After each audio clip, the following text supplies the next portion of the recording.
Humanité. Le podcast.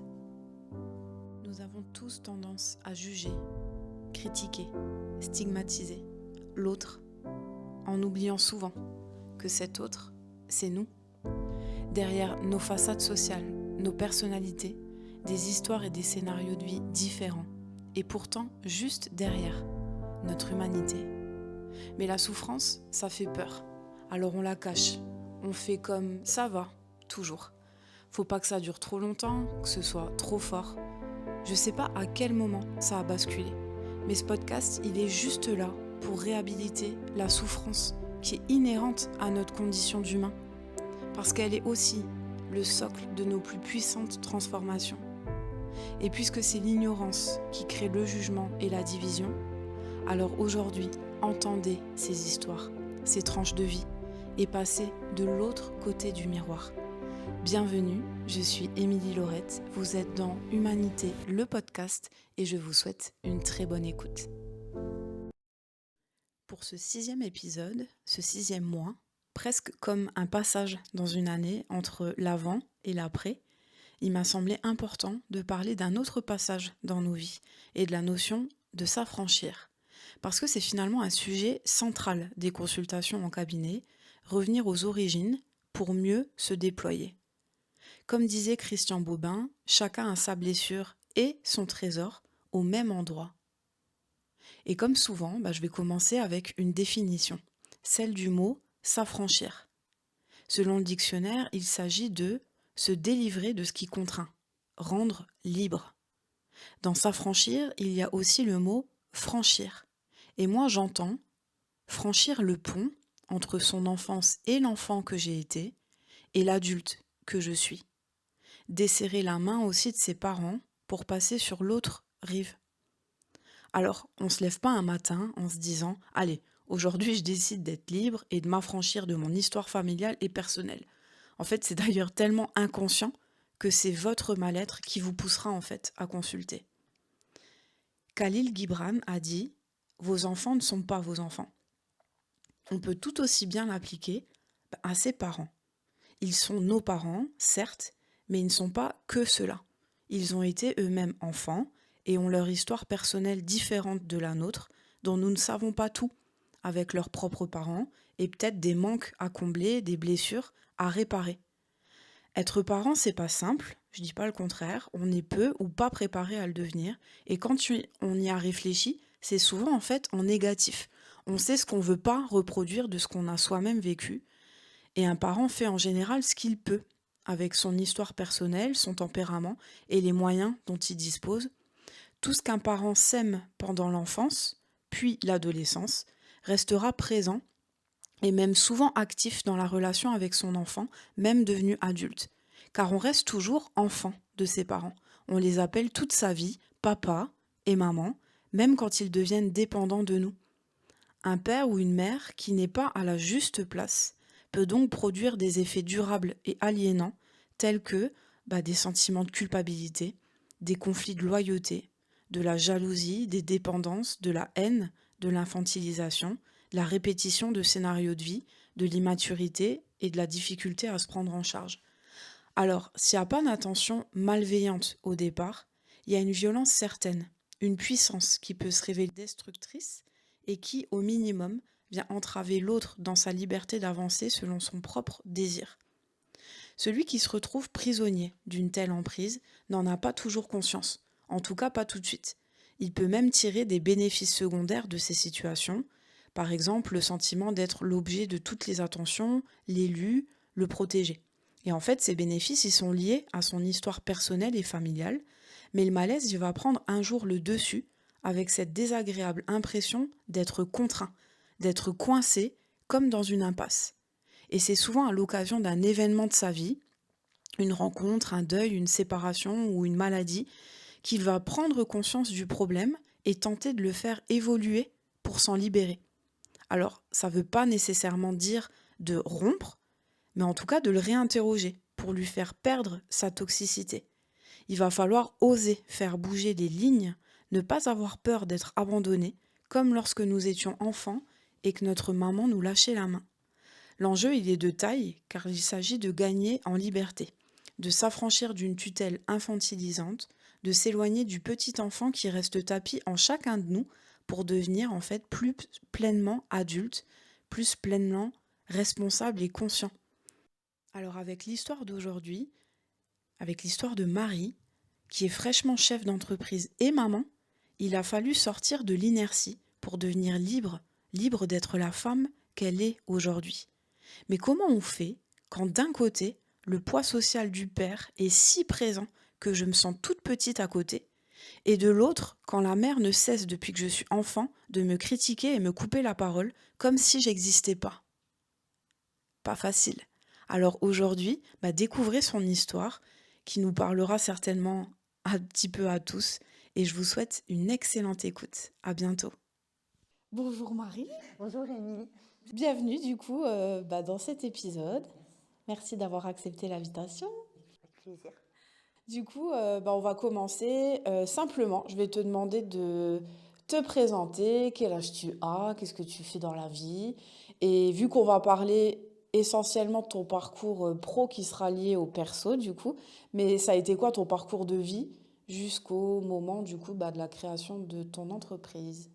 Je suis Marie, j'ai 37 ans, encore quelques mois. Je suis maman d'une petite fille qui a 18 mois.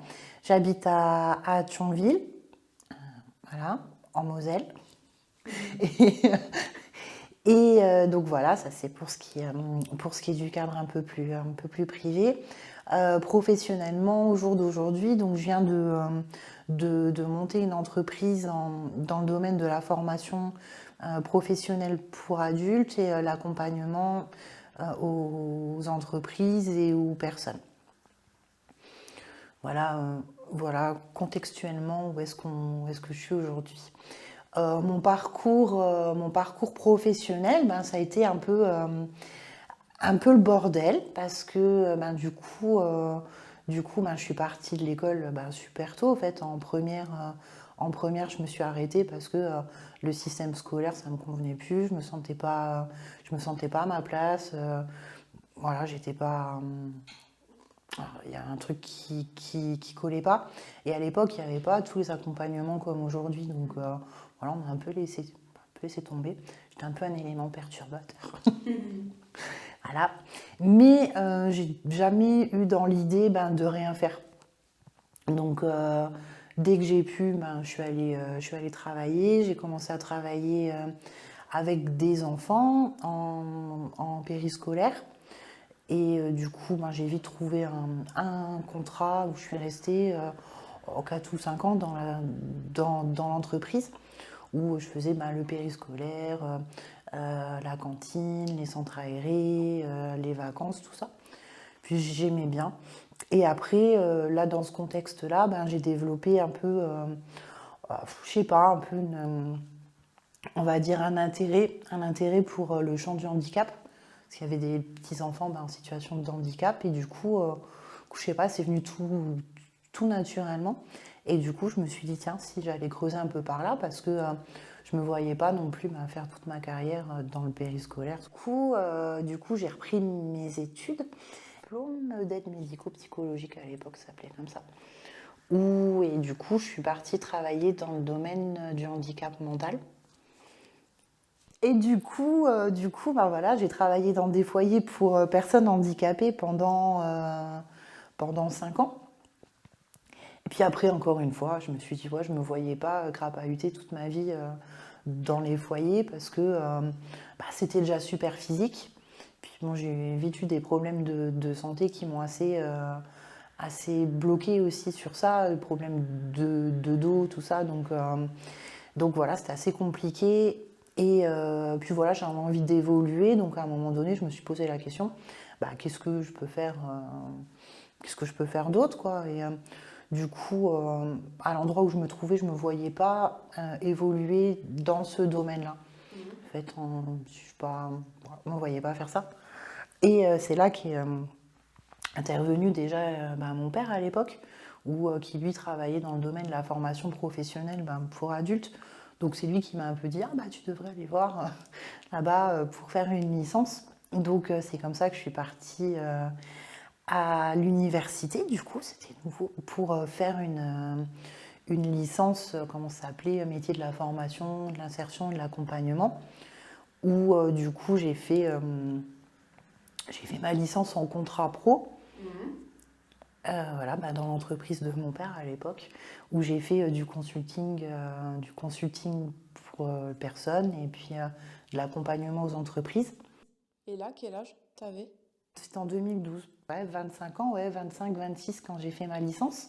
À la base, je m'étais dit, je fais ça et puis après, je vais travailler. Mais à l'université, du coup, je m'étais bien entendue avec l'équipe pédagogique qui m'ont encouragée à poursuivre en fait encore un petit peu.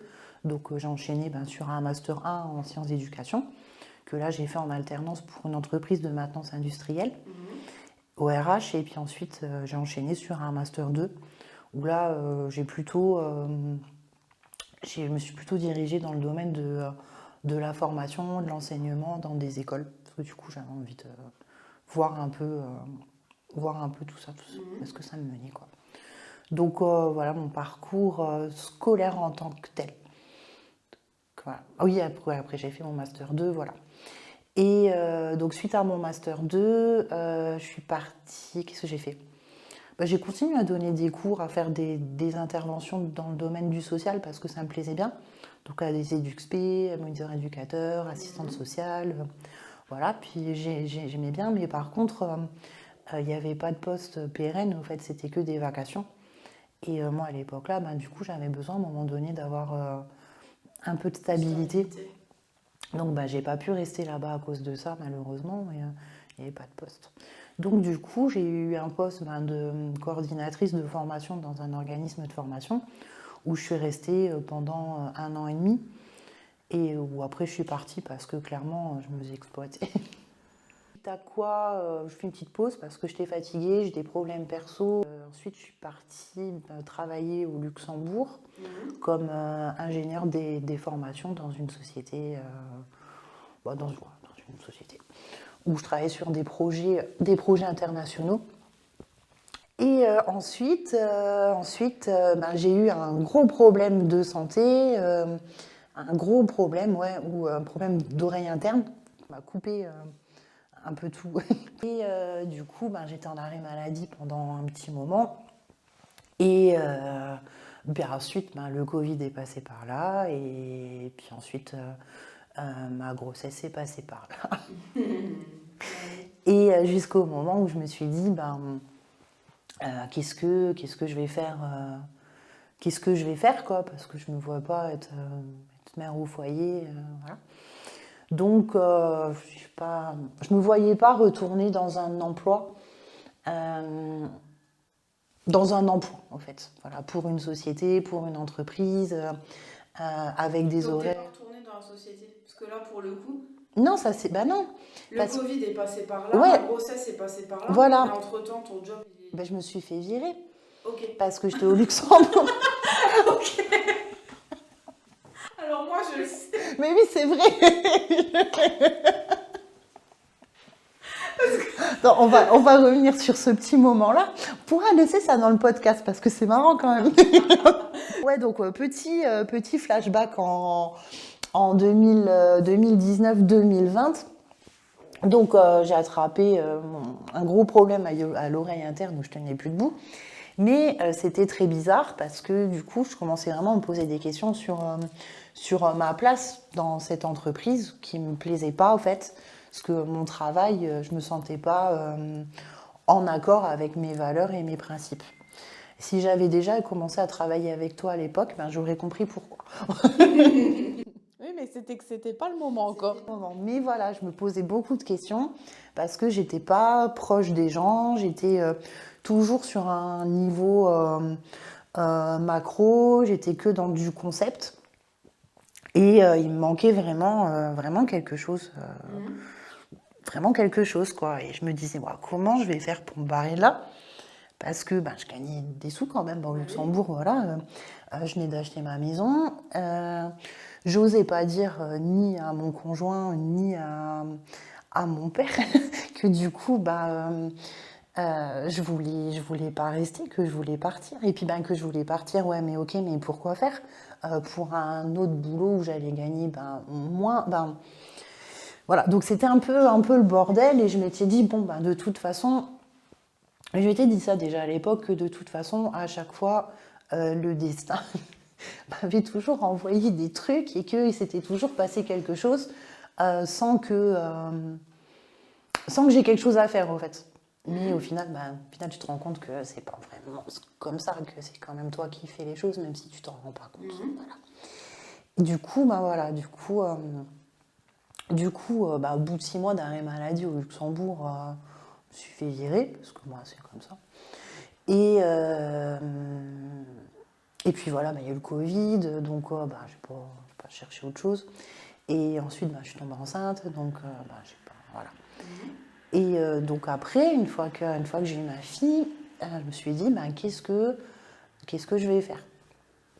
Et voilà, je ne me voyais pas retourner dans un emploi, dans une entreprise, avec, voilà, je sais pas, je me sentais pas... Qu'est-ce qui était important pour toi au moment-là? Après, du coup, la naissance de ta fille. J'étais perdue, au fait, parce que ma fille, elle est née en septembre 2021. Moi, j'avais pas travaillé depuis septembre 2019. Je me dis, ça fait 2 ans. Je me suis questionnée. Je dis, ouais, mais voilà, maintenant, mon employabilité c'est chaud, quoi, quand même. Au bout de 2 ans, tu arrives avec un trou de 2 ans dans ton CV. Ils disent quoi, les gens? Donc, déjà, il y avait ça. Euh, comment on dit, la réadaptation. Tu vois, de se dire, maintenant, il faut se lever tous les matins. Et puis, mon problème de santé, au fait, je l'ai encore. Je l'ai encore et je me disais, je vais commencer un boulot. Au bout de 3 semaines, je vais être fatiguée. Je vais devoir me mettre en arrêt maladie parce que je vais me lever, j'aurai des vertiges, je serai pas bien. Vraiment, j'étais vraiment, encore aujourd'hui, je me dis, si je dois retrouver un boulot dans une entreprise, ça va être compliqué, quoi. Ça va être compliqué. Il faut que ce soit vraiment adapté. Adapté, on peut le dire, à mon handicap maintenant, quoi, parce que c'est pour toute la vie, malheureusement. Donc voilà, ça c'est comment on dit, un deuil, peut-être pas un deuil, mais un truc à se dire, quoi, que les choses, elles pourront plus jamais être comme avant, quoi, voilà. Et donc du coup, je me suis dit, allez, je vais me mettre en auto-entreprise. Et voilà, donc j'ai fait quelques interventions, des audits, des choses comme ça. Et mon père, il est arrivé un jour en me disant, voilà, avec mes copains, on a un projet d'entreprise, d'organisme de formation. Donc moi, j'ai dit, d'accord, un projet, ok. Donc, je dis, moi, je veux bien travailler dans l'organisme de formation, je sais pas, voilà, faire de l'ingénierie, des choses comme ça. Ouais, mais ils m'ont dit, non, mais non, en fait, ce sera toi la responsable. J'ai dit, d'accord, c'est sur le coup, voilà, j'ai pas trop réfléchi. J'ai dit, d'accord. Et puis, voilà, où est-ce qu'on en est aujourd'hui? Donc, on a monté la société dont je suis responsable, et puis avec mon père, et puis trois autres personnes qui sont membres associés, et du coup, voilà, société à laquelle moi, je suis pas actionnaire. Qu'est-ce qui a fait qu'à un moment donné, tu as commencé à te poser des questions ou en tout cas à trouver qu'il y a quelque chose qui allait pas? C'est arrivé très très vite, au fait, quand on a commencé à essayer de mettre en place les premiers projets. Euh, J'étais toujours accrochée à mon père. En fait, partout où on allait, j'allais partout avec lui. C'est lui qui me présentait, c'est lui qui m'introduisait, c'est lui. Donc en même temps, je me sentais protégée. Puis c'était comme ça, en fait. Je ne me suis pas posé la question. Mais dès que j'étais toute seule à la maison et que je devais me mettre à travailler, j'avais une espèce d'inertie où j'étais incapable de faire quoi que ce soit. Mais comme une fatigue, mais plus qu'une fatigue, au fait, comme une chape de plomb qui me tombait sur le coin de la tête, où j'étais vraiment dans l'incapacité d'agir et, euh, de faire quoi que ce soit, quoi. C'était vraiment... je pouvais rester des heures devant mon ordinateur, dans le vague, à me dire, c'est bon, mais maintenant, mais allez, mais bouge-toi, mais bouge-toi, mais bouge-toi, sans que mon corps et mon esprit, ouais, sans réaction derrière. Et c'est là que je me suis dit, ouais, il y a un truc qui va pas, en fait. C'est soit je sais pas, il y a un truc qui va pas. Donc j'ai fait des examens médicaux Bah oui. qui se sont avérés normaux, voilà, pour le coup. Et c'est là que je me suis dit, non, mais voilà, il y a quelque chose qui... Après, j'ai mis ça aussi au début sur le compte de la reprise, en me disant, ben, après tout ce Ça temps, aurait pu, bien voilà, sûr. c'est peut-être normal d'avoir un peu de mal à se remettre dans le bain. Mais, euh, mais tu vois, moi, je suis quelqu'un qui me remet beaucoup en question. Et j'essaye toujours d'avoir du recul sur moi-même. Et je me disais, non, là, c'est pas ça. Là, c'est pas juste C'est autre chose. Tu sentais que c'était autre chose, toi. se remettre dans le bain. Ben, voilà, après, un bout d'un moment, tu sais, tu te mets un coup de pied au cul, puis t'avances, quoi. Et là, vraiment, C'était plus fort que toi. c'était plus fort que moi. Je pouvais rien faire. Je pouvais pas bouger. Est-ce que tu pouvais en parler autour de toi? Bah non. C'est difficile. Bah non, je pouvais pas en parler parce que comment veux-tu que je fasse comprendre euh, ça à des gens qui l'ont pas vécu? Bah, c'est compliqué quand même de dire ouais ben voilà je voudrais bien travailler mais au fait j'y arrive pas parce que je suis trop fatiguée. Ah, mais oui, il y avait la culpabilité. Ouais, c'est dur à entendre quand même de dire ça.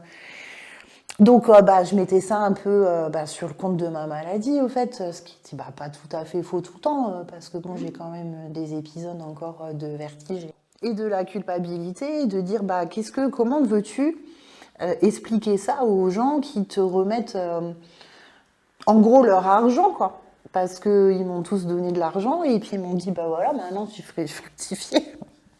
Et puis moi j'étais là devant mon ordinateur à me dire bah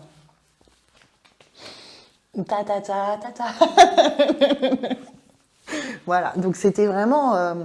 Puis bon, il y avait aussi ben, le fait que j'ai ma fille à gérer, à m'occuper d'elle. Voilà, tout un tas de choses, du coup, qui faisaient que vraiment j'étais dans une inertie, dans une inertie complète. Est-ce que ça générait cette inertie un espèce de brouillard? Tu sais, où tes idées, elles étaient du coup pas claires. C'était comment dans ta tête au moment-là? C'était un brouillard cérébral complet où je me disais, mais au fait, mais qu'est-ce que je fais en fait? Pourquoi j'arrive pas? Alors que en amont, en fait, quand on en avait discuté, je dis bah ouais, moi j'ai plein d'idées ben, pour démarrer le truc, je sais comment il faut faire, je sais comment avancer. Et puis une fois le fait accompli, Blocage. blocage. Mais encore maintenant, ça me le fait des fois sur des trucs. Après, c'est plus exactement pareil parce que depuis, ben, j'ai fait un travail sur moi-même, voilà, tu sais, donc ça me le fait plus de la même façon. Mais encore maintenant, des fois, voilà, j'ai du mal à avancer, à me recentrer, à bouger, quoi, tout simplement. Après, ça fait que quelques mois, hein, c'est normal aussi. Enfin, faut se laisser le temps aussi, quoi. Quand tu parles de d'inertie, est-ce que ce sentiment-là, tu l'as déjà connu avant dans ta vie? Est-ce que c'est un sentiment qui est familier pour toi? Ou c'était le choc de la découverte, quoi? Non, en fait, ça me l'a déjà fait par le passé. Chaque fois, en fait, je me retrouve dans une situation à laquelle j'ai pas de réponse. En fait, c'est comme un moyen de protection. En fait, c'est comme une. En fait, j'ai l'impression finalement, avec un peu de recul, je sais pas si on s'était déjà dit ça avant, mais j'ai l'impression avec un peu de recul que c'est comme comme un court-circuit. Toi, c'est deux fils comme ça qui se touchent, qui devraient pas se toucher, et puis c'est plus, hop, puis plus de lumière. Est-ce que la dernière fois que ça te l'avait fait, c'était dans ton expérience au Luxembourg? Ouais, ouais, ça m'était arrivé déjà au Luxembourg vers la fin, pas, mais pas Pas autant, comme ça. pas comme ça. Parce qu'en plus là, ben, du coup, quand t'es à la maison, t'es chez toi, t'es dans ton environnement à toi, tu sais que ben, si tu te mets sur le canapé, il y a personne qui va te voir, et que si tu bosses pas, il y a personne qui va te voir en fait. Bah, t'as plus de cadre, t'as plus de chef, c'est toi le cadre. Je pense que c'est ça aussi, tu vois, qui fait que là, c'est ton entreprise. T'es plus salarié, tu vois, de quelque part. Donc, en fait, quand t'es à ton compte, les sentiments, ils sont exacerbés parce que c'est toi. C'est ton argent, c'est ton temps. T'as plus de cadre, en fait, qui te soutient. Donc, en fait, tout te saute un peu en plein visage. Enfin, moi, c'est ce que j'avais eu pour moi, où ça te saute un peu comme ça à la gueule et tu te prends tout un peu... tout est exacerbé, toutes tes histoires que t'as pas réglées, familiales, enfin avec des émotions que t'as pas digérées, tout te replante en fait. Moi j'avais trouvé ça aussi du coup pour moi, tu vois. Donc là toi, voilà, je pense que tu t'es pris aussi ton histoire un peu familiale. Oui, parce que du coup, ça remet des choses en question auxquelles bah, tu pensais même pas, quoi, à la base. Là, je pense qu'on va développer sur ça, mais euh, au final, tu as le temps de vraiment cogiter, de te remettre en question ben, profondément, parce que bah, la solitude, ça laisse de l'espace en fait à la réflexion, à la résonance de la réflexion. Ben toi, voilà, c'est pas quelque chose de toujours positif, hein, voilà, au contraire. Enfin, après, est-ce que c'est négatif d'avoir un temps dans sa vie où là, du coup, bah, il y a les choses qui se posent et qu'on les voit? Je sais pas. C'est pas confortable la période là, mais est-ce que finalement c'est pas salutaire? Je sais pas. On saura dans un an. Bon, en tout cas, pour moi qui l'avais vécu aussi il y a 7 ans maintenant, euh, et la solitude et le temps, parce que j'avais plus de temps qu'avant aussi, bah, c'était pas une période qui était confortable, mais bon, au final, moi je peux le dire avec 7 ans de recul, c'était la meilleure chose qui me soit arrivée. Donc, je pense que ce sera le cas aussi pour toi. J'espère. Bah, là, au jour d'aujourd'hui, je me dis, c'est ni bien ni mal. C'est comme ça. Voilà, si c'est comme ça maintenant, c'est que l'enchaînement des choses a fait que je me retrouve ici aujourd'hui. Et bah, c'est comme ça. Je veux dire, effectivement, j'aurais préféré que ce soit autrement, en fait, que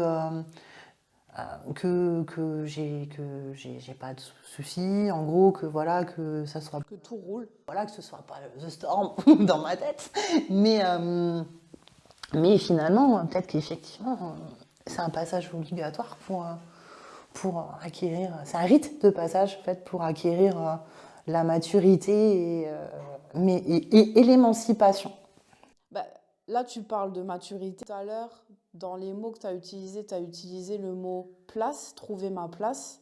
Du coup, bah, là, on va faire écho à ton père, qui est ta figure, ton mentor dans ta vie. Enfin, c'est un modèle important pour toi. Et du coup, c'est quand même ton père qui t'a dit, bah maintenant, ça va être toi la directrice. En fait, ça n'a pas été un choix que tu as fait à ce moment-là de ta vie. Quelque part, c'est lui qui te l'a imposé. Donc, l'histoire de ta place, bah, finalement, elle est revenue t'interroger au moment-là de ta vie, quoi. Donc là, tu l'as vécu comment? Enfin, déjà, parle-nous un peu de ton père. Euh, Si tu pouvais nous parler de lui, nous qui le connaissons pas, qu'est-ce que tu pourrais nous dire du coup sur lui? Ton papa, c'est qui? Sans nom, prénom et CV, hein, de caractère. Ton rapport avec, enfin, tes rapports avec lui, enfin, c'est comment? Vous avez 4 heures. Alors, mon père, comment le décrire? Au fait, mon père, c'est toujours quelqu'un qui a beaucoup travaillé depuis son adolescence jusqu'à maintenant. En fait, ça a toujours été un bourreau de travail. Euh, qui a toujours, il est toujours sur 15 000 projets en même temps. Il avance toujours sur beaucoup de choses. Franchement, c'est la personne la plus cultivée que je connaisse. Pour de vrai, hein. Je ne suis pas la seule à penser ça, donc je suis objective. Donc, on a toujours eu, depuis l'adolescence, on a toujours eu des rapports assez compliqués, conflictuels, où on a du mal à se trouver et à se parler tout simplement. On n'était pas au même endroit. Et c'est seulement après, une fois que j'ai commencé à travailler dans le domaine de la formation, que Donc même domaine que lui, tu vois, comme quoi. lui, voilà, où j'ai vu, mais c'est lui en même temps qui m'a mis dans ce domaine-là, en gros. Bah, après, j'aurais pu pas y aller, voilà, mais j'ai fait le choix d'y aller. C'est lui qui m'a introduite, voilà. Et où j'ai vu de l'intérêt de lui vers moi, quoi. Parce que avant, j'avais pas vraiment. Tu sentais pas son intérêt en tout cas. Non, parce que du coup, j'étais partie de l'école, j'avais arrêté mes études. J'étais mariée avec un gars qui l'aimait pas. Donc c'était voilà, c'était. Je pense qu'il était déçu, qu'il c'était pas ce à quoi il s'attendait. Il s'attendait à quoi pour toi? Bah parce que moi depuis que j'étais petite, il m'avait toujours dit ouais t'es brillante, t'es intelligente, tout ça. Et puis du coup quand j'ai arrêté d'aller à l'école, déjà là ça a été compliqué parce qu'il m'avait dit ouais bah c'est du gâchis. Bah, après certes c'est vrai que c'était du gâchis, mais sur le coup ça sert à rien que tes parents ils te le disent parce que Bah oui. C'est ton choix au moment-là. tu t'en fous. Au contraire, même si tes parents ils vont te le dire, tu es en pleine crise d'adolescence, on va te dire que c'est du gâchis, tu te dis bah ouais, bah, voilà quoi. Tu vas quand même. Et puis voilà. Et du coup, c'est quand on a commencé à travailler dans le même domaine où on a commencé à échanger, on a retrouvé du lien. Mais après, même s'il avait moins d'intérêt, il a quand même toujours été là peu importe ce qui se passait, il était quand même là. Après, savoir que c'est quelqu'un qui a beaucoup de recul sur les choses, qui peut passer pour quelqu'un de très distant, de très froid, même de très hautain des fois. Et c'est difficile d'avoir une discussion, de communiquer avec lui sur des sentiments parce qu'il n'est pas du tout là-dedans, il est toujours en haut, il regarde toujours les choses d'en haut.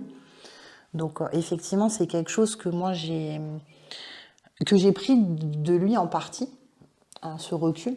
Mais maintenant, je me rends compte que je suis pas comme lui, quoi. Et que c'est pas mon chemin de vie. Ouais, mais ça, c'est très récent. Du coup, la prise de conscience, elle est ultra récente. Est-ce qu'on peut partager, du coup, sur le podcast, il y a eu un moment où ça se voyait même à ta tête pendant l'exercice, où en fait, on a bossé sur les valeurs. Et c'est là, en fait, entre le moment là et la séance d'après, ou entre la séance, ça t'avait sauté aux yeux une fois, et là, tu t'es dit, ouais, ok, c'est pas la même chose, quoi. Où je me suis dit, oh putain, c'était trop ça, en fait. Tu peux raconter, Ouais. du coup, enfin. Ouais, en fait, on a travaillé avec Émilie sur les valeurs, parce que du coup, moi, tout ça, c'était flou. Pour moi, je savais pas par quel bout prendre les choses. Puis c'était finalement aussi, après tous les changements que tu avais vécus, la maternité, de refaire aussi un point sur, ok, je suis qui à l'heure d'aujourd'hui, quoi. Qu'est-ce qui est important pour moi? Enfin voilà, c'était pour ça aussi, te recadrer dans ta vie, quoi. Et du coup, quand on a fait le travail sur les valeurs, moi, je me suis rendu compte que ce qui était important pour moi, c'était l'amour, au fait, c'était ça. Mais l'amour au travers de ma relation aux autres, vraiment de ça, en fait, le plus important, de ma relation aux autres, de l'intégrité, de tout ce qu'on met là-dedans, quoi, de la proximité à l'autre, de l'écoute, tout ça. Et moi, je pensais vraiment, parce que tout le monde me le disait aussi, ouais, tu ressembles à ton père, t'es le portrait de ton père, tu fais comme ton père. Donc je me disais, et quand je le voyais, je me disais, mais merde, c'est quoi le problème, en fait? Pourquoi? Qu'est-ce qui se passe? Et en creusant un peu, on s'est rendu compte que mon père et moi, effectivement, on a les mêmes valeurs de base, mais qui ne se traduisent pas du tout de la même façon. Parce que chez moi, ça se traduit vraiment dans le contact à l'autre, tandis que pour lui, on est plutôt dans le prêcheur. Hein, c'est ça, dans le prêcheur, dans l'orateur, dans le mec qui parle et qui est écouté. On peut dire ça. Tandis que moi, c'est vraiment plutôt dans l'attention qu'on porte aux gens et de demander aux gens si ça va, quoi. Alors que pour mon père, si ça va, c'est limite, c'est pas important. Voilà, c'est pas. Après, je précise quand même que c'est pas péjoratif, hein, que c'est. Qu'est-ce qui est pas péjoratif? De dire que pour lui, c'est pas important de savoir comment les autres y vont. C'est important du coup, je vais rebondir là-dessus parce que du coup ça a fait l'objet d'une séance où du coup tu avais eu la sensation entre les séances qu'en fait tu disais du mal de tes parents en séance et en fait tu avais du mal avec ça, tu culpabilisais. Ouais. Ben oui, parce que du coup, l'émancipation, en fait, ça passe par comment on dit, un schisme. Ah, c'est exactement ça, un schisme. Et on se défait de l'image paternelle, maternelle, voilà. Et j'ai eu l'impression pendant cette séance-là de me dire, mais merde, au fait, mes parents, ils sont présents, je m'entends bien avec eux, on passe des bonnes soirées, on passe des bons moments en famille, tout ça. Et puis moi, je suis là pendant 1h30 à dire que mon père, il s'occupe pas des gens, que ma mère, elle me comprend pas. Et je me dis, merde. Voilà. Et du coup, effectivement, je l'ai un peu mal vécu, surtout que mon père, il a eu des problèmes de santé juste derrière. Et pendant qu'il était à l'hôpital, moi je me disais, merde, du coup, lui il est à l'hôpital, il est malade, et moi j'ai passé 1h30 à dire que c'était une mauvaise personne, alors que pas du tout, en fait, c'est pas du tout ça que j'ai dit. C'est que dans ma construction, du coup, il a fallu aujourd'hui que je fasse le point sur qui est-ce que j'étais par rapport à lui. C'est ça. En fait, mais c'est exactement ça. Après, bon voilà, tu sais, les trucs dans la tête qui tombent. Et puis, ça reste une loyauté familiale. Enfin, tu vois, là, tu as eu affaire aussi à tes conditionnements de petite fille. La petite Marie, du coup, qui parle mal de ses parents. Voilà, ça, c'était typiquement ça, tu vois. Mais toi, la démarche que tu fais, c'est pas du tout, tu vois, une démarche où tu vas couper les ponts avec tes parents. Enfin, on n'est pas du tout là-dedans. Tu les vois régulièrement. Enfin, tu vois, c'est juste t'émanciper, toi, qui je suis, face à mes parents. Et quand, du coup, je me pose cette question-là, il y a forcément un moment où je vais me détacher, mais parce que finalement, qui je suis, moi, juste Marie, en fait, sans mon père qui finalement est collé à moi depuis que je suis petite, et sans ma mère aussi, enfin, sans mes deux piliers, toute seule dans ma vie d'adulte, surtout que maintenant je suis maman, donc je suis qui? Et du coup, pour te trouver toi, il a fallu quand même s'écarter pour que toi, tu prennes conscience de, ah ok, oui, ça c'est lui, et ça, du coup, c'est moi. Et finalement, cet exercice des valeurs qu'on a fait ensemble, j'ai trouvé ça hyper beau parce que la séance d'après, tu m'avais partagé une soirée où tu avais été et où là, tu étais avec ton père. Et du coup, là, tu as vraiment vu la différence entre toi et lui. Et en fait, ça te plaisait parce que du coup, ce qui était important pour toi au tout début que tu es venu me voir, c'était de dire j'aimerais bien être une chef d'entreprise en étant moi-même. Et là, du coup, dans cette soirée-là, t'étais toi en fait, et t'étais restée à la soirée, t'étais pas partie. J'étais pas partie alors que lui, il était parti avant moi finalement. Et du coup, moi, j'étais restée parce que je me suis fait des copains, tout ça. Et puis encore maintenant, tu vois, je suis allée à l'autre soirée la dernière fois où j'étais toute seule, où franchement, c'était trop bien. Je vois qu'il se passe des choses, et même pour l'entreprise, au fait, je pense que ça fera l'objet d'une séance à venir, mais je vois d'autres choses au fait que ce sur quoi on est parti. Et je pense que moi de mon côté, je vais reprendre un peu les choses en main à ma façon. En fait. Alors c'est quoi ta façon? En partant sur des projets plus proches des gens, en fait, plus dans l'action immédiate, dans des choses. Je sais pas, en fait, je sais pas encore, tu vois, c'est ça aussi. Oui, mais dans ton idée. Dans ton idée, c'est être au plus proche des gens, de l'humain en fait. Voilà. Des choses concrètes. Voilà, dans des choses plus concrètes, être moins perché, au fait, c'est ça, moins perché, au fait. Et même si j'ai beaucoup aimé l'université, mes 3 années, je suis pas universitaire, au fait. Même si j'ai bien aimé les concepts, je suis pas conceptuelle. Voilà. Et ça, c'est ton identité à toi? Mon identité à moi, ouais. Tu vois, il y a eu un autre moment aussi qui a été là important aussi, où tu m'avais partagé que tu pouvais avoir des personnes qui t'impressionnaient. Ça, c'est fini, ça. Mais du coup, au moment-là, c'était hyper compliqué parce qu'en fait, tu te coinçais, t'arrivais pas à leur parler, tu bégayais. Du coup, c'était comment? Il y avait des personnes professionnelles ou même personnelles où quand je les voyais, je me sentais pas moi-même avec eux. C'est comme si je quittais mon corps, au fait.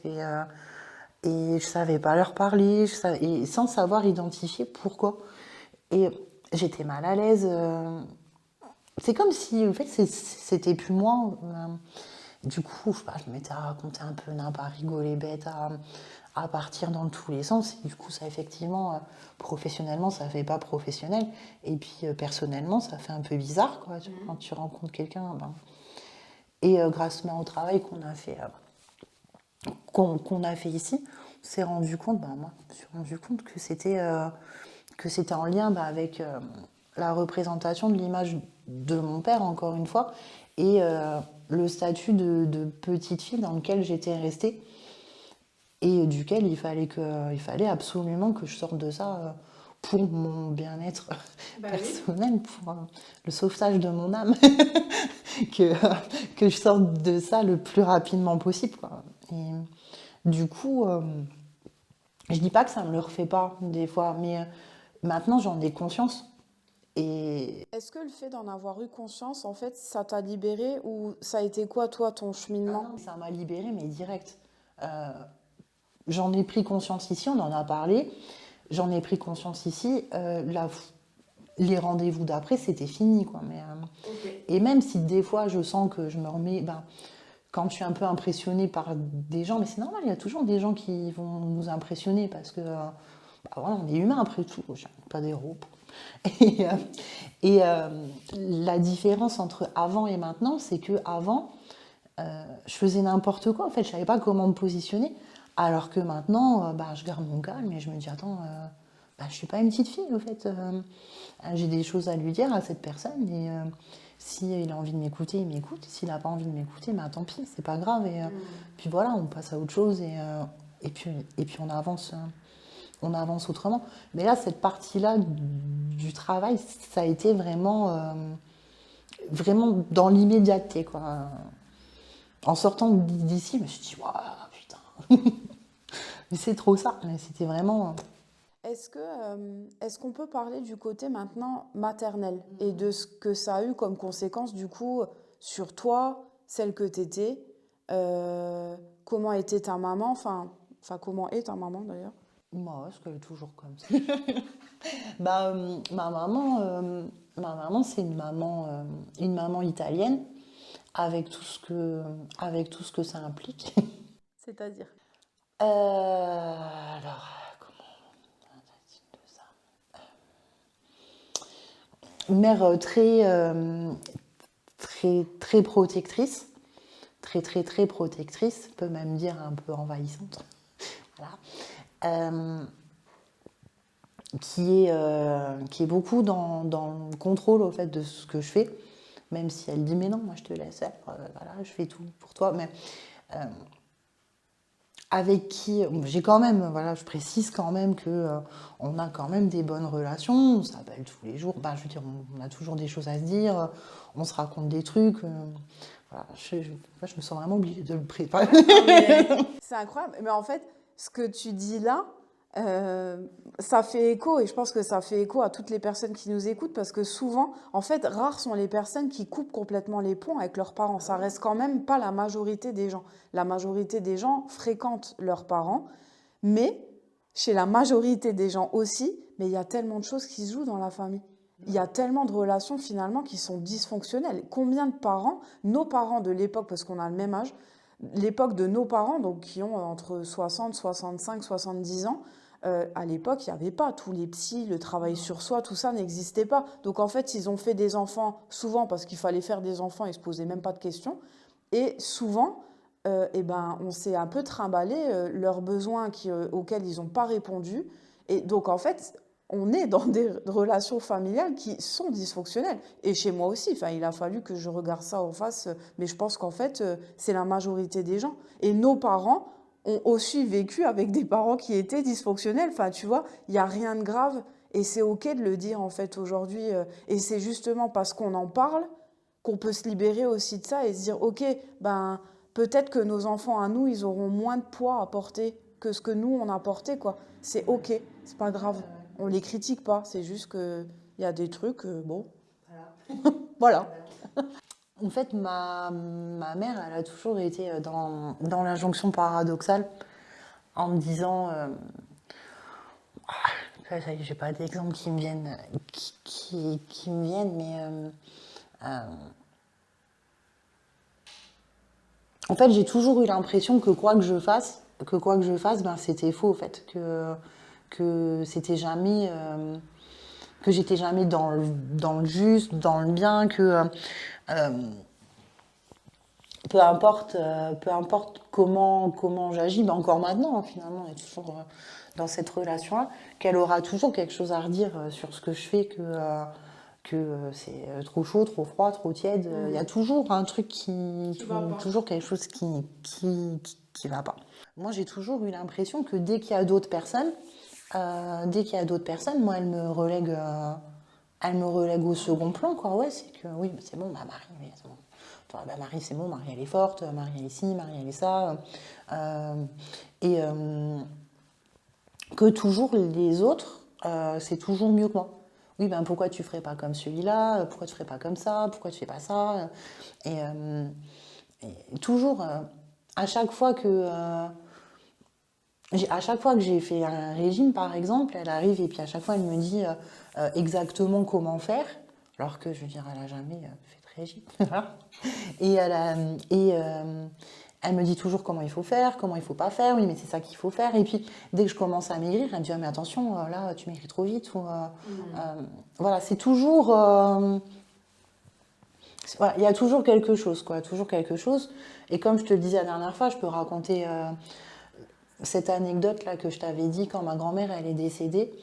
Par rapport à l'argent, en fait, ma mère, elle avait de l'argent ben, de ma grand-mère qui venait de décéder, et puis elle s'était engagée à me, à me, à m'en prêter un peu parce que du coup, j'étais étudiante et ben, j'avais des besoins.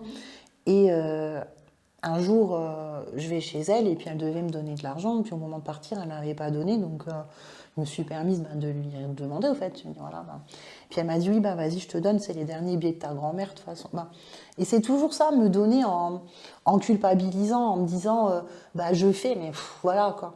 Et là, avec ma fille, on est dans le même schéma. Parce que je vois bien que elle, ça lui fait plaisir de venir voir sa petite fille. Franchement, elle dit à chaque fois mon ange, mon rayon de soleil, tout ça. Mais dès que je lui demande de le faire pour moi, bah, elle dit oui, ah, bah, c'est bon, je suis fatiguée, mais je le fais. Bah, j'ai toujours l'impression elle se force, alors qu'au final, bah, au final, c'est pas le cas, quoi. Bah, je sais pas en fait, parce qu'elle me dit jamais les choses. Donc elle me dit jamais. Oui, tu sais jamais sur quel pied danser en fait. Je sais pas, lui, ben voilà, ben. Oh, ben, c'est bien, heureusement que t'as ta mère. Hein. Ben oui, je sais, heureusement que j'ai ma mère, mais j'irai en même temps, ma mère, elle avait sa mère aussi. Hein. Elles habitaient ensemble dans la même maison. Donc, je veux dire, c'est chaud de me reprocher les choses par lesquelles. Ben, alors qu'elle les a vécues de la même façon que moi à l'époque. Ma grand-mère aussi, j'ai l'impression qu'elle était là-dedans aussi, toujours.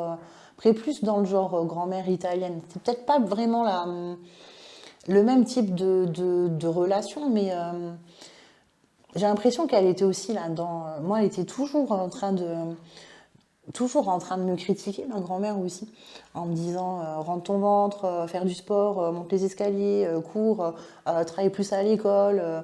Voilà, était toujours. Alors que je savais bah, elle m'aimait beaucoup, évidemment, mais je sais pas, il y a un dysfonctionnement dans la façon de montrer ton amour, au fait. Tu sais pas. Tu sais, moi j'attendais plutôt de la part de ma mère, même de mon père, bah, d'être franc avec moi. Toi, de me dire les choses, de me dire, bah, j'ai encore maintenant, c'est pas tant mon père, c'est plutôt, plutôt ma mère, mais de me dire, bah voilà, je suis là, je suis pas là, je veux bien venir, j'ai pas envie, bah voilà. Et quand je demande des services, en fait, bah, je sais pas, tu dis oui ou tu dis non, tu dis pas, voilà. Bah, ça va avec une de tes valeurs, parce qu'une de tes valeurs, c'était authenticité. Bah ouais, c'est ça. En fait, tu vois, t'attends de ta mère qu'elle soit authentique et toi aussi, enfin, que les rapports, ils soient sains. Et puis il y a quelque chose chez ma mère aussi que même mon conjoint il a remarqué et il me dit quand même, c'est quand même chaud, il me dit c'est quand même chaud pour toi. C'est que ma mère, si par exemple je suis en train de parler, et ben elle en a rien à faire que je parle. Je dirais, si elle a autre chose à dire qui n'a rien à voir, bah, elle arrive, elle me coupe la parole, elle se met devant moi, elle parle plus fort, et puis elle parle à ma place. Même si je suis en train de discuter, mais c'est comme si j'existais pas, en fait. Vraiment. Alors que quand on lui parle, ben, je pense qu'elle s'en rend même pas compte. Mais c'est vraiment c'est comme si j'étais pas là. Ça génère quoi? Ça a généré quoi dans ta vie? Tu te rends compte maintenant avec le recul que tu as de ces quelques mois de travail sur toi? Ces comportements-là, ça a fait quoi dans ta vie, dans ton caractère, la confiance en toi, tout ça? Enfin, tu vois, Un manque de confiance en moi, effectivement, parce que je pense que inconsciemment, tu te dis, bah, même si t'as pas d'importance dans ce que tu dis, ben, pour ta mère, pour qui tu peux en avoir? C'est simple. Et du coup, des fois, ben, du mal comment dire, à m'imposer, à parler. Donc, je pense que j'ai des mécanismes par rapport à ça qu'on va devoir travailler parce que du coup, soit je m'efface, soit je m'énerve. Il faut que je trouve un juste milieu, j'en ai bien conscience que des fois, ben, ça me met en colère. Au fait, tu sais, ouais, comment on dit, me crispe à l'intérieur de me sentir, mise de côté, alors que c'est mon comportement qui me met de côté moi-même. Toi, de par la façon dont j'agis, parce que je reproduis je sais pas quoi. Ben, il y a un truc là, un truc à démêler là. Du coup, effectivement, c'est voilà. Et j'essaye moi de mon côté, de faire en sorte que bah, de ne pas reproduire ça déjà avec ma fille et que ma mère, elle ne se retrouve pas dans l'injonction paradoxale aussi avec ma fille. Il y a des choses bon, voilà, qui vont pas trop me déranger, comme on disait la dernière fois, où elle lui donne des trucs alors que moi je veux pas. Bah, c'est des détails pour l'instant, après on verra plus tard. Peut-être qu'à un moment donné ça va finir par me gonfler, mais, mais c'est comme ça maintenant, quoi. Donc c'est pas très très grave. en tout cas, tu vois, là, en tout cas, quand moi je t'écoute, quand les gens vont t'écouter, on se rend compte en fait à quel point on est englué. Tu vois, sans qu'on s'en rende compte en fait, parce que finalement, on fonctionne dans notre vie, on se dit jamais, ah tiens, c'est suite à un schéma du coup de ma mère, ou tu vois, pas du tout. On avance dans notre vie, et puis d'un coup, quand on voit que ça pose problème, on se dit, ah mince, ouais, en fait, moi j'ai été construit comme ça, j'ai toujours entendu ça depuis que je suis petite, bah finalement, c'est maintenant une des réalités de ma vie, quoi. Donc, s'affranchir, ça passe aussi par ça, par le voir. Ok, là, je vois comment je fonctionne. Je vois qu'il y a des choses où je fonctionne comme mon père ou par rapport à mon père. Et il y a des choses pareilles où je fonctionne en réponse au fonctionnement que ma mère, en fait, avait avec moi. Parce que finalement, nos deux parents, c'est nos deux piliers, en fait, dans la vie au début. C'est que sur eux qu'on compte. Donc, en fait, on va se comporter avec les gens qu'on voit à l'extérieur comme on se comportait ou comme nos parents se comportaient avec nous. C'est juste une répétition générale, quoi. La vie, c'est une répétition générale de ce qu'on a vécu depuis qu'on est petite. Non, c'est vrai ce que tu dis, Émilie, à un moment donné, je pense qu'on a besoin bah, voilà, de faire le point sur qui on est, quelles sont nos valeurs et qu'est-ce qui nous bloque. Et puis au final, de se rendre compte que ce qui nous bloque, c'est pas que de notre fait à nous, bah, ça fait du bien en fait. Parce qu'on se dit, bah, euh, mes fonctionnements, ils sont bancals. Maintenant, je sais pourquoi et je sais que c'est pas la fin, quoi. Voilà, c'est pas irrévocable et il y a des choses à faire et il y a du travail et il y a des choses à mettre en place pour débancaliser les choses, tout simplement. T'aimerais quoi pour toi? Moi, j'aimerais juste, juste être bien, au fait.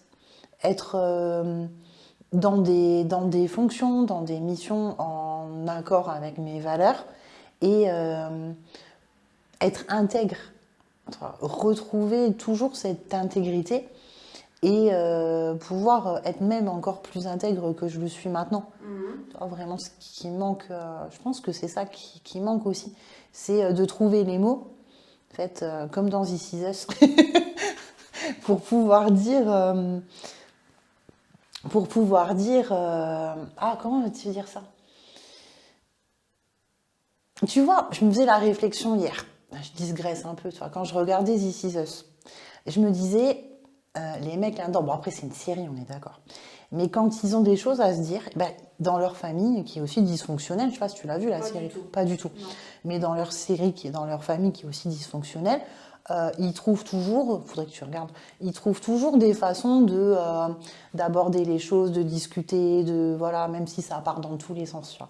Et moi, j'aimerais bien savoir faire ça, parce que maintenant, avec ma mère, quand on commence à discuter, bah, tout de suite, elle s'énerve. Après, moi, je lui dis, mais te mets pas comme ça sur la défensive. Pourquoi tu te sens attaqué? Oui, mais je me sens attaqué parce que c'est toi qui m'attaques. Je dis, mais moi, je t'attaque pas, c'est toi qui m'attaques, donc moi je te réponds, oui, mais non, mais moi je t'attaque pas, moi je fais toujours les choses par rapport aux autres. Et tu vois, j'aimerais bien qu'on arrive à discuter et à poser les choses sans s'énerver et sans être tout de suite dans le reproche et dans tout ça, quoi. Vraiment qu'on arrive à avoir des discussions plus ouvertes, constructives et sereines. Et qu'elle m'écoute quand je parle, qu'elle arrête de me couper la parole tout le temps, de faire comme si j'existais pas, quoi. Parce que du coup, je sais pas comment elle me perçoit. C'est vraiment en termes de perception, je sais pas comment elle me voit.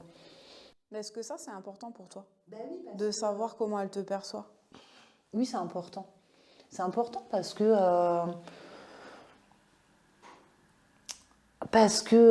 j'aimerais bien savoir pourquoi c'est important. Voilà. Je sais pas pourquoi c'est important. Si c'est important. Bah si, je veux dire, parce que pour avoir des relations saines, il faut que tu saches comment l'autre en face il te voit. Tu peux pas, je sais pas, tu vois. Oui, mais tu vois, si elle, c'est inconscient ce qu'elle fait, en fait, tu vois, comment être authentique, tu vois, comment elle peut être authentique avec toi si elle-même, elle se rend pas compte de comment elle est.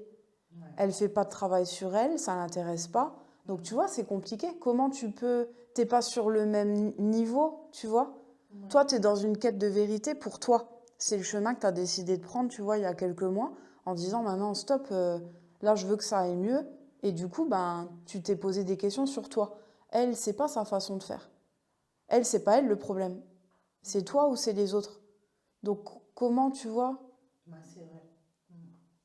Moi, je pense que ce qui est important, c'est de changer sa perception par rapport à ça. Et justement, en tout cas, moi, c'est le choix que j'ai fait pour moi, c'est de me dire à un moment donné, ok, bah, en fait, mes parents, ils sont ce qu'ils sont.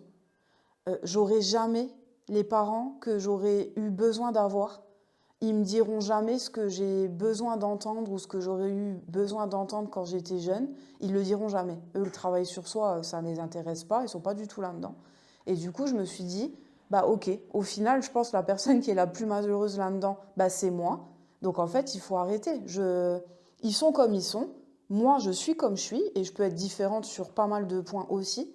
Et du coup, bah, c'est ma perception qui change en fait aujourd'hui nos rapports. Et du coup, bah, je suis plus dans des rapports de force avec eux parce que bah, j'ai aussi accepté bah, qui ils étaient. Chose que pendant longtemps, j'ai pensé du coup que eux me voyaient, comment dire,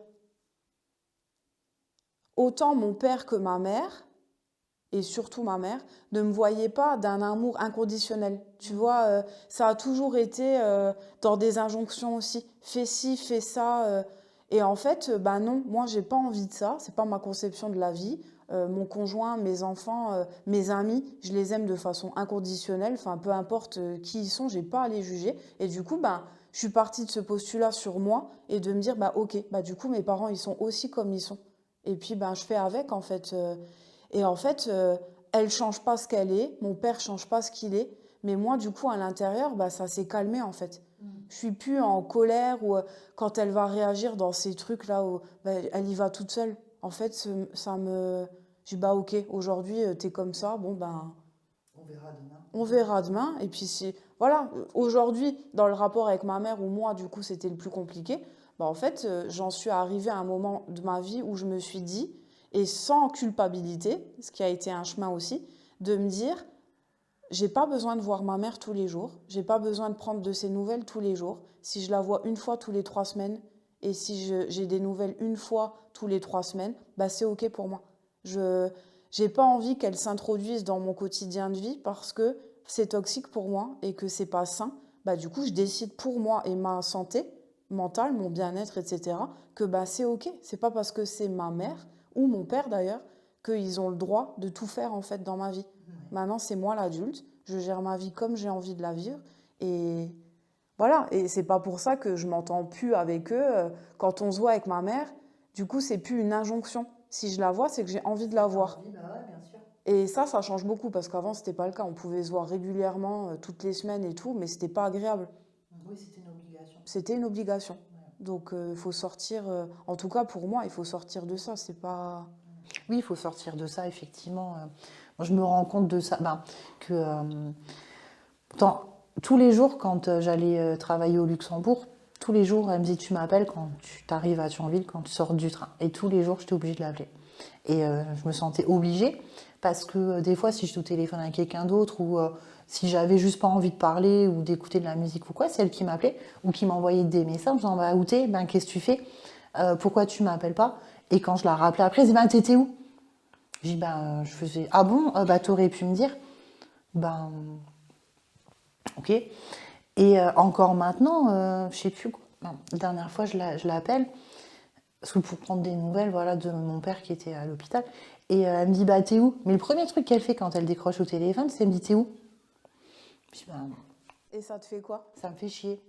Franchement, parce que, je sais pas, j'ai bientôt 38 ans, je suis pas obligée de rendre des comptes à ma mère sur où je suis, quoi, enfin. Mais par contre, je me sens obligée. Parce que du coup, je vois bien que si elle sait pas où je suis, bah, elle est inquiète, elle est stressée. Et je lui dis, bah là, je vais à un rendez-vous. Ah, un rendez-vous où? Avec qui? Je dis, bah enfin, mais c'est professionnel. Je suis pas obligée de te dire tout ce que je fais. Elle me dit, ah, mais tu m'avais pas dit. Je dis, bah non, je t'ai pas dit. Mais pourquoi tu m'as pas dit? Bah, j'étais pas ma secrétaire. Bah enfin, donc, et ouais, ça, c'est un fonctionnement. Il va falloir le couper ou pas, je sais pas, mais il va falloir faire quelque chose. Parce qu'elle, elle est hyper anxieuse aussi. Le moindre truc, ça la stresse à mort. Elle est tout le temps stressée. Et du coup, toi, comme tu as du coup appris à réagir, c'est de répondre à son anxiété. Je vois pas, mais j'ai déjà pensé. Mais je vois pas comment on peut arrêter ça. Parce que. Alors, ça s'arrêtera pas parce que elle, de toute façon, elle restera comme elle est. Mais c'est toi par rapport à elle, tu vois, le travail sur soi. Et bon, c'est quelque chose, tu vois, qui arrivera. C'est un chemin, hein, il n'y a pas tout qui se règle en quelques mois. C'est un vrai choix de vie. Et puis, ça prend du temps. Et puis, peut-être qu'il y a une facette, du coup, de ce schéma-là qui va être, qu'on va régler. Et puis, ben, quelques mois après, une situation va faire que tu vas prendre conscience d'une autre facette, tu vois, du schéma-là. Enfin, euh, c'est un chemin de découverte de soi, donc ça peut aller loin. Mais du coup, le schéma ne s'arrêtera pas. Mais toi, du coup, tu arriveras à poser tes limites beaucoup plus facilement, tu vois. Et en fait, elle sentira que ton énergie, elle a changé. Et du coup, sa réponse, elle sera plus comme elle était jusque maintenant, parce qu'elle sentira bien, en fait, que toi, tu es sorti du jeu. Ça t'intéresse plus, en fait. Ça sera différent, tu vois. Ouais. On arrive à la fin du coup de l'épisode. Du coup, la dernière question que je pose toujours à mon invité, c'est si tu avais un message à faire passer à quelqu'un ou à un groupe de personnes, du coup que tu choisis, si tu as un message à faire passer à quelqu'un, soit qui vit ta situation, soit ta fille, tu vois, si tu as quelque chose à dire à quelqu'un, tu auras envie de lui dire quoi sur le fait de prendre sa place et de s'émanciper? Ce que je dirais à ma fille, et ce que je l'encourage déjà à faire maintenant, et ce que je dis aux jeunes quand j'en vois, quand ils me traitent pas de vieille, je dis c'est important d'être soi-même et de s'écouter au fait. De se dire qu'est-ce que je suis, pourquoi est-ce que je suis là, et si j'ai pas envie, si je me sens pas à la bonne place, et ben bouge au fait parce que t'es pas un arbre. Et ça, pour moi, c'est vraiment important, même si c'est plus facile à dire qu'à faire, effectivement. Mais c'est quelque chose d'important pour moi. De se dire que rien dans la vie n'est indéfectible et n'est inéluctable. Voilà. C'est que on peut revenir en arrière sur quasi toutes les situations, voilà, jusqu'à ce qu'on soit mort. Et encore, c'est pas encore. Mais voilà, on peut tout revenir en arrière. On peut tout refaire. On peut défaire, refaire. Et voilà, il faut pas se poser non plus 36 000 questions, quoi. Si on se sent inconfortable, et ben, on avance et puis let's go. Beau message du coup de fin. Merci. Je te remercie du coup pour ta confiance. Merci, Milly. Puis au mois prochain pour le prochain épisode.